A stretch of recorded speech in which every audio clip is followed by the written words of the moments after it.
Family tree. My father has no children, and my mother has two. Neither of them are me. I don't look a thing like either of them, but the way my body eats away at my bones speaks volumes about how I was born. It's a name I was given, a name for me to honor, buried in the backyard. I hope it grows and grows so that I can chop it down, use it to keep myself warm. Holistic living. Will hard liquor and cancers bear down upon me, just as I was born upon my family tree? See red blood as a noun, positive and rigid and very, very cold. Unfeeling with a hot temper, a hypoxic self. When I die, I hope none of me goes to waste. Lifetimes ago, there was a yellow room with a broken door handle. I remember something about a box that I might have made up. I'm old enough to know that there was never a fire. There was never a family, either. But what can you do when the lie is all you have left? I look like my great aunt when I sleep. She saw funeral processions in the streets for weeks before she died. She saw a bullet hole in the back of her burning head. The lie told.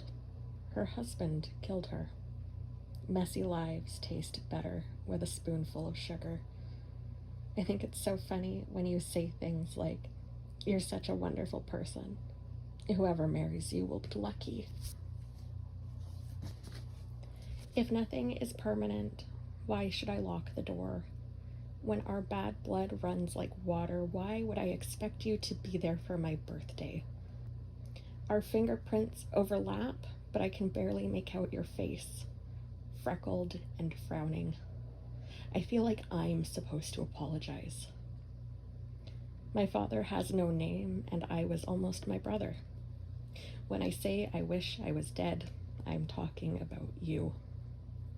Broken glass covers the floor from all the stones we threw.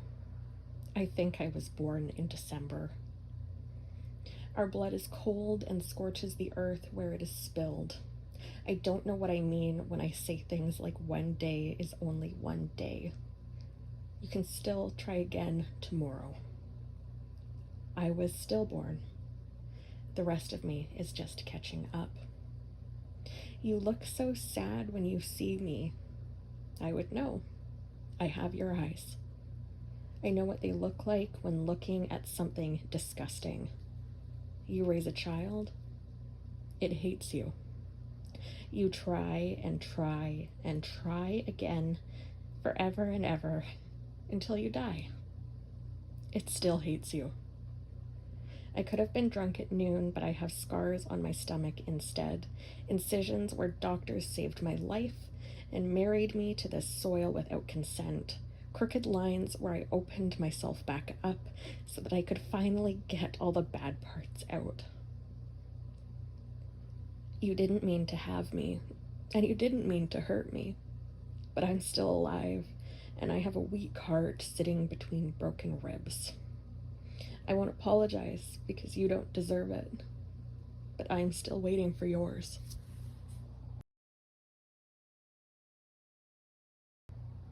Poem for things that do not exist. You read a poem that makes you miss your mother.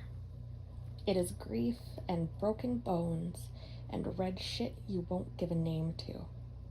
Her worn hands like paperweights, her tired back like a family tree. Your mother only lives 5 minutes away, but you miss her more than that. There is a part of her that you'll never get back, something between the two of you that the world has no more room for. At some point, there was a home for the two of you to hide, untouched by the pain brought by time's ceaseless, careless beating heart, untouched by the cruelty of men calling themselves fathers, calling themselves capable of love. It burned down the way most childhood homes do. A for sale sign on the corner of a street that you keep sleepwalking back to. You prefer the lie because fire is beautiful in its violence. The truth is just sad. You have been trying for years now to make something beautiful out of all this sadness. You keep inheriting more, and you still haven't figured out what you're doing with it. Trying to make it interesting. Trying to make it beautiful. You try to write a poem that will make it all worthwhile. You miss your mother, or your mother's mother. Your mother's mother's mother broke herself in two, putting other people back together. Nothing less than a saint, she raised a daughter who resented her, who raised a daughter who hated her, who raised a daughter who never wanted to be a daughter in the first place. You yearn for something you can never get back, and you call it home.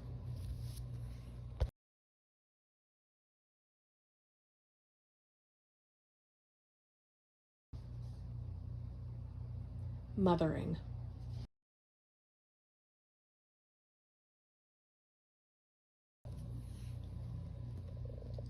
There's a cross on the wall, illuminated by a dedicated light, just so you don't forget you believe in God.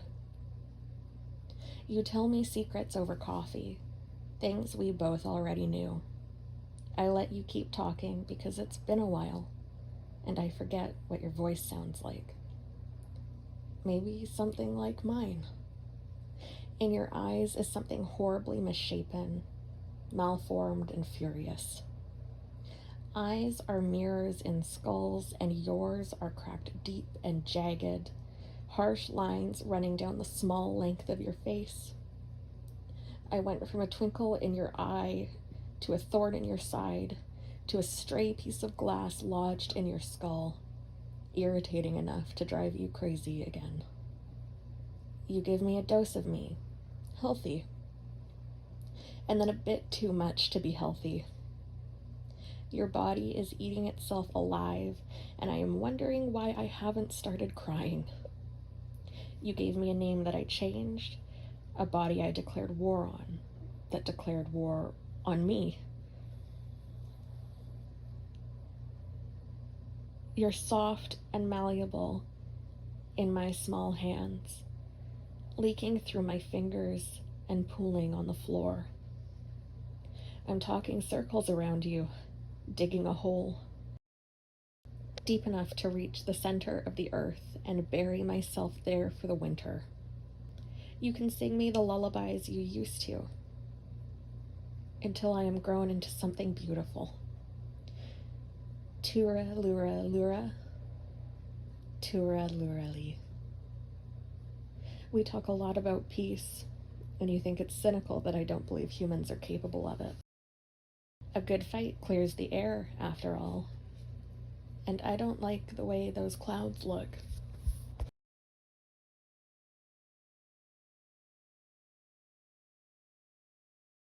Trauma noise. The room is sick with guilt. Thick and viscous, slowly dripping down the walls, dragging seconds into hours, into weeks. You die for a month instead of living for a year, and I am trying to convince myself it's better this way, but there is no person here who did not help me kill you. Your eyes find me no longer, vacant and lost. Wayward children roaming the foreign expanse of the blue hospital ceiling. You are swollen and cold, and I spend all my time now trying to overthink you awake, as if I could apologize enough times to wake you up. You deserved more than being left lying at rock bottom, 2 weeks of unanswered calls, and strangers and friends and enemies, but no family, no children. The only thing you ever wanted me to be good at was loving you, and I couldn't even manage that.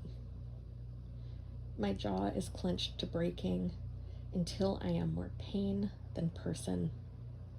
A dollhouse in pieces across the room, burnt pens and malformed glass, and I don't know where you go at night, and I don't know where you go when you die, and I am praying you'll be there when I wake up, but I know you never will be.